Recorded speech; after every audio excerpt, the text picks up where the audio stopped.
You see, in the heart of Lagos, beneath the buzzing noise of downfall buses and the ever-restless streets, lived a woman whose sorrow ran deeper than the lagoon waters, a woman whose womb opened but never remained full until something terrifying happened.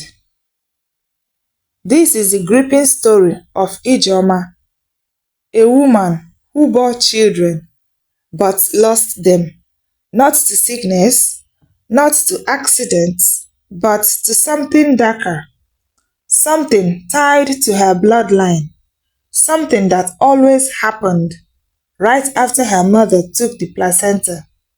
Stay with me because what you are about to hear will leave you questioning the people closest to you. Please subscribe to this channel. Please, please, please.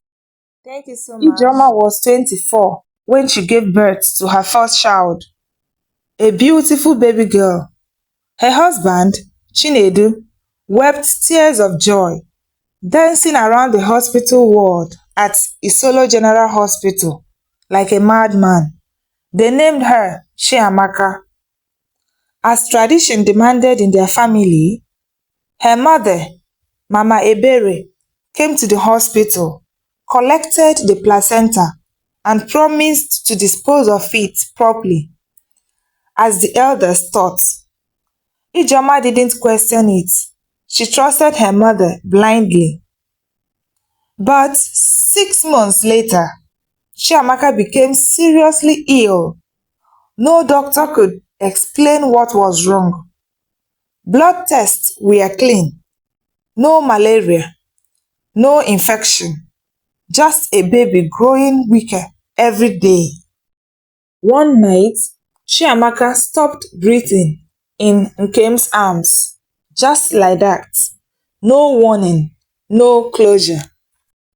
They buried the child. Ijeoma was inconsolable. But her mother simply said, "It's the will of God. He gives, He takes." 2 years later, Ijeoma had a second child, a boy. She named him Somtochukwu. God only knows. Again, her mother came to the hospital and insisted on handling the placenta. Again, Ijeoma didn't question it. And again, her child died before the age of 1. The grief became unbearable. Chinedu started drinking. People began to whisper. Some blamed Ijeoma, saying maybe she was cursed. Others said her husband's hands weren't clean. But no one suspected the quiet, praying mother who was always there, Mama Ebere. By the time Ijeoma had her third child, she was 30 years old. Life had already beaten her down. She looked older than her age. She barely smiled. This time, something felt different. Her instincts kicked in the moment her mother walked into the hospital with her wrapper tied tight and her Bible in hand. Mama Ebere smiled and said, "Let me take the placenta as usual." But something in Ijeoma resisted. "I will keep it this time," she said softly. Her mother's face changed. Just for a moment, a flicker of something cold, dangerous. Then she smiled again. "No problem. Just make sure it's properly buried, because evil spirits move around." Ijeoma nodded. Please don't forget to subscribe to this channel. Thank you. Ijeoma nodded. But deep inside, a fire had been lit. That same night, Ijeoma had a strange dream. She saw her mother standing in a thick forest, holding something wrapped in white cloth, blood dripping from it. Her mother was chanting something in a language she didn't understand. Then suddenly, she saw her 3 dead children. And then she woke up screaming. Her husband rushed to her side, confused. "It's just a dream," he said, but Ijeoma knew. Ijeoma wasn't convinced. Something was wrong, deeply wrong. 2 weeks later, she did something unthinkable. She followed her mother. She waited till her mother visited, pretended to be asleep, and watched as the woman tiptoed to the freezer where the placenta was stored. Mama Ebere took it.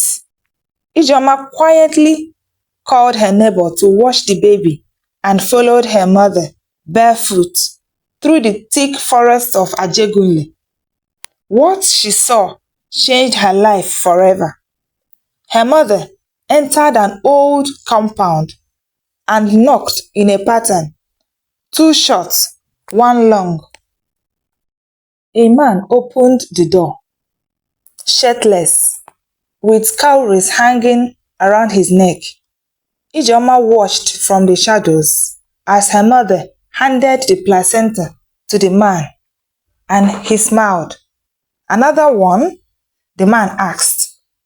Her mother laughed. "Yes, this one will be strong. I want her to bring wealth and protection." "Wealth and protection? For who?" Ijeoma's head spun. She wanted to scream, to run, but she kept watching. The man opened the placenta, poured something like palm oil on it, and placed it in a calabash.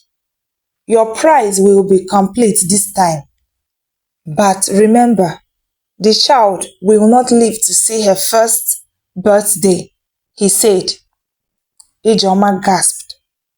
She staggered backward, and the ground beneath her cracked. The next morning, she confronted her mother. She didn't hide it. She didn't hide her anger. "You sold my children?" Mama Ebere didn't deny it. Her face was cold, empty. "You will never understand. You don't know the pain I suffered before you were born. I lost 6 pregnancies. The priest told me I must make a blood covenant. And I did. You were the only one who survived because I hid you in prayer. But now, every child you bear belongs to the covenant." Ijeoma collapsed to her knees. "Why didn't you tell me?" "Because the gods demanded absolute silence." With the truth out, Ijeoma made a big decision. She left Lagos that same week and traveled to Ibadan, where she met a retired spiritual woman, Mama Rachel, known for breaking covenants. For 6 months, she stayed in hiding with her baby. No phones, no visitors, just fasting, prayers, and midnight vigils. She buried the placenta herself, deep in the forest, after Mama Rachel prayed over it. And for the first time, her child lived. The baby girl, named Oluebube, grew healthy, strong, and full of life. When Ijeoma returned to Lagos with a healthy 1-year-old baby, her mother was waiting. "You think you have escaped?" Mama Ebere spat. "You dare break the covenant?" Ijeoma looked her mother in the eye and said, "No weapon fashioned against my child will prosper, not even your own hands." Her mother laughed a dry, evil laugh. But as she turned to walk away, her legs failed. She fell to the ground, shaking violently, foaming at the mouth. Right there, she died. Ijeoma knew the circle had been broken. Years passed. Ijeoma became an advocate for maternal safety and spiritual awareness. She helped women understand that not every tradition is safe. Not every hand can be trusted with what belongs to your baby. Her daughter, Oluebube, grew to become a doctor.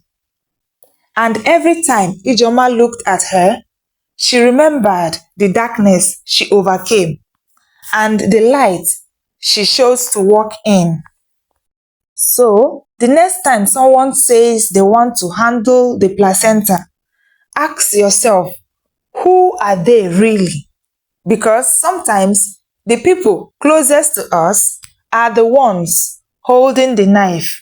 And sometimes the only way to save your child is to walk away from everything you thought you knew. This is Ifijide's Folktales. Please do well to like this video, subscribe to this channel, and give this video a big thumbs up. Please share with me your opinions, your thoughts in the comment section. Have you ever encountered any issue related to placenta and tradition? Please, let's talk about it in the comment section. See you in my next one. Bye-bye.